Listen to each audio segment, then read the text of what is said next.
श्री गणेश भगवान की जय। आस माता की जय। आस माता का व्रत फाल्गुन की शुक्ल पक्ष की एकम तिथि से लेकर अष्टमी तक किसी भी शुभ दिन कर लेना चाहिए। व्रत के दिन पर पाटे पर जल का लोटा रखना है। लोटे पर रोली से स्वास्तिक बनावें, चावल चढ़ावें और 7 दाने गेहूं के हाथ में लेकर आस माता की कथा सुननी है। फिर हलवा, पूड़ी तथा यथाशक्ति दक्षिणा निकालकर अपनी सासू जी को पांव लगकर दे देवें। इसके बाद ही स्वयं भोजन करें। यदि किसी के लड़का हुआ हो या लड़के का विवाह हुआ हो तो आस माता की पूजा का उत्सव मनाना चाहिए। 7 जगह 4-4 पूड़ी और हलवा रखकर उसके ऊपर एक साड़ी, एक ब्लाउज तथा कुछ रुपए दक्षिणा स्वरूप और उसके चारों ओर हाथ फिराकर उसे अपनी सासू जी के पांव लगकर दे देना चाहिए। एक बार क्या हुआ, एक असलिया बावड़िया नाम का एक आदमी था। वह जुआ खेलने का बड़ा शौकीन था। जुए में चाहे वो हारे चाहे जीते, उसका नियम था कि ब्राह्मणों को भोजन कराना ही कराना है। एक दिन उसकी भाभी ने उससे कहा कि देवर जी, तुम जुआ में हारो या जीतो, ब्राह्मणों को भोजन अवश्य कराते हो। खुद सोचो आप, ऐसा कैसे और कितने दिन तक चलेगा। यह सुनकर आसड़िया बावड़िया नाराज हो गया और वो घर छोड़कर चला गया। घर से निकलने के बाद वह घूमता हुआ एक शहर में पहुंचा और आस माता का नाम लेकर बैठ गया। उसके शहर पहुंचने की खबर इस तरह फैली कि बहुत ऊंचा जुआ खेलने वाला आदमी आया उसके पास। जब ये समाचार राजा ने सुना तो उसने आसड़िया बावड़ियों को जुआ खेलने के बुलाया। राजा को जो पता चला कि इतना बड़ा जुआरी कोई आया हुआ है तो राजा ने उसको अपने पास में बुलाया और उसके साथ जुआ खेलना चाहा। इस दरमियान जुआ में राजा अपना सब राजपाट हार गया। बावड़िया उस शहर का राजा बनकर राज्य करने लगा। इधर आसड़िया बावड़िया घर पर खाने के लिए अन्न भी नहीं रहा। आसड़िया बावड़िया उस तरफ तो जुआ खेलने के बाद में राजा को हराकर वहाँ का राजा बन गया, लेकिन इस तरफ क्या है कि जहाँ पर उसके भाई भौजाई वगैरह माताजी रहते थे, वहाँ पर क्या है कि खाने के लाले पड़ गए। अतः उसके घर के सब लोग ढूंढने के लिए निकले। ढूंढते ढूंढते उस आसड़िया बावड़िया के घरवाले उसी शहर में पहुंच गए जहाँ पर आसड़िया बावड़िया राजा बनकर राज कर रहा था।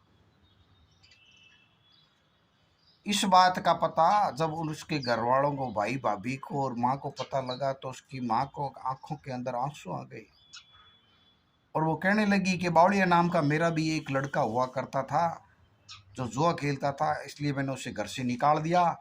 भगवान जाने अब कहाँ होगा। माँ तो माँ होती है ना।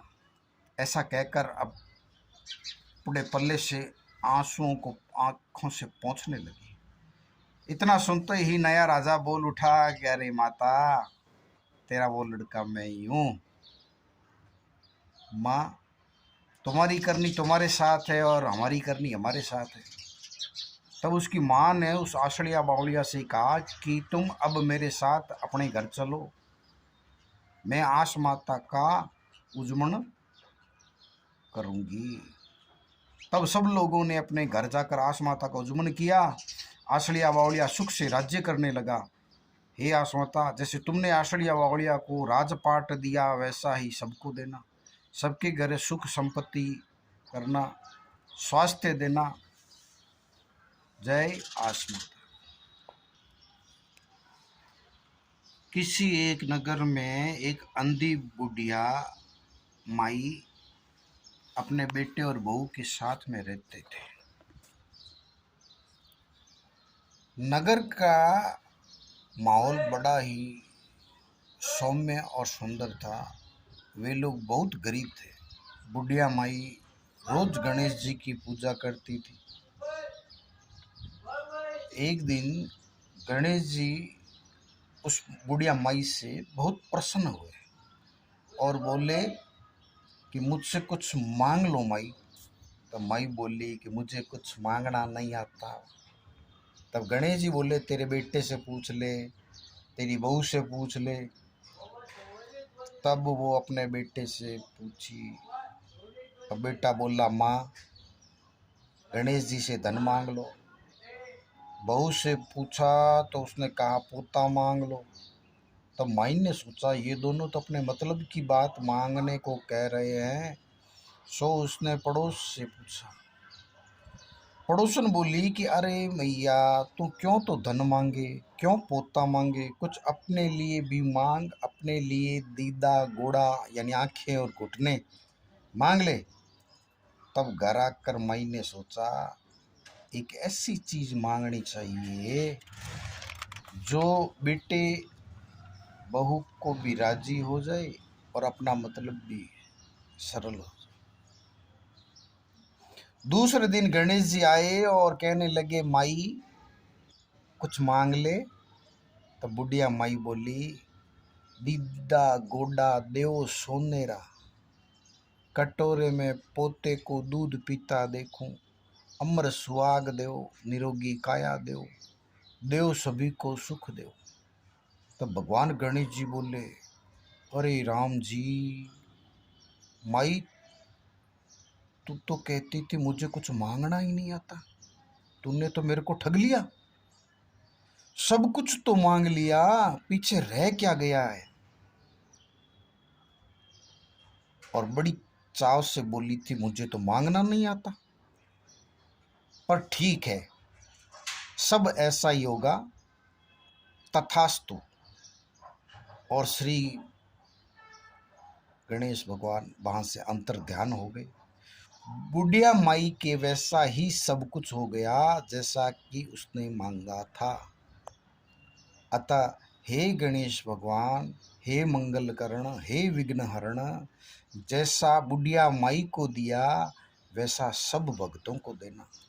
बोलो श्री विनायक जी महाराज की जय।